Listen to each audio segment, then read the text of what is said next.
Ibinunyag ngayon ang tanggapan ng ombudsman na nakakuha umano sila ng intelligence report sa umunoy tangkang pagtakas palabas ng bansa ni dating House Speaker Martin Romualdez. Kahit pa may umiiral na precautionary hold departure order at nasa kasagsagan ng investigasyon ito pong ombudsman kaugnay sa pagkakadawit ito sa anomalya sa multimilyong pisong flood control projects kickbacks.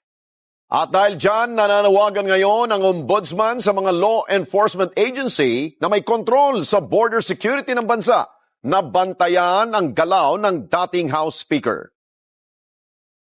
Nagtatangka umanong lumabas ng Pilipinas si dating House Speaker Martin Romualdez.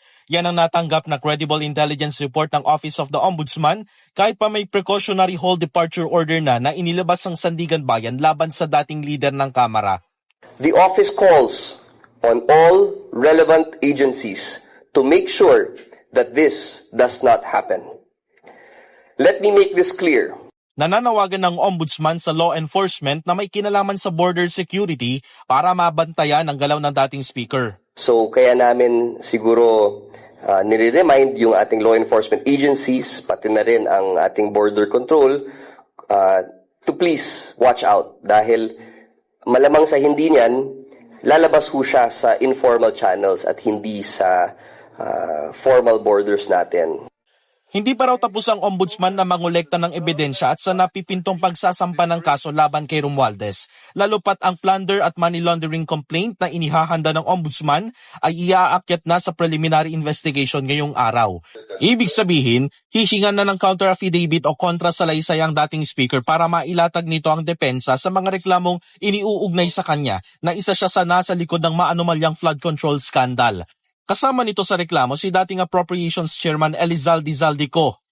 Isa sa ginamit na ebidensya ng ombudsman ay ang mga salaysay ng 8 sa 18 maleta boys. It is not, at this stage, a formal charge before a court. It is the office's determination that the evidence gathered is substantial enough to warrant a full and formal inquiry into whether or not the case should be filed in court. Wala pang sagot ang kampo ng dating speaker kaugnay sa pahayag ng ombudsman. Pero paano kung sakaling umalis na ng bansa si Romualdez? Ano ang mangyayari sa mga reklamong nakahain sa kanya sa anti-graft body? Parang niwe-waive na po niya. Actually, niwe-waive na po talaga niya yung kanyang karapatan para sumagot at maghain ng counter affidavit na ang nilalaman ho niyan ang kanyang depensa. No? So, we will have to resolve the case on the basis na lang po dun sa allegations sa complaint.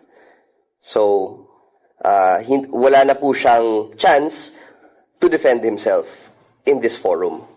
Dumistansya naman ang palasyo sa investigasyon ng maanomalyang flood control scandal. Kung saan po pupunta ang ebidensya. Sundan na lang po natin. So, kung ano po ang mangyayari sa anumang pag-iimbestiga dito, hindi po makikialam ang Pangulo at tatanggapin po ito. Sinusubukan pa namin kuhanan ng Bureau of Immigration kaugnay pa rin sa Intel report na natanggap ng anti-graft body.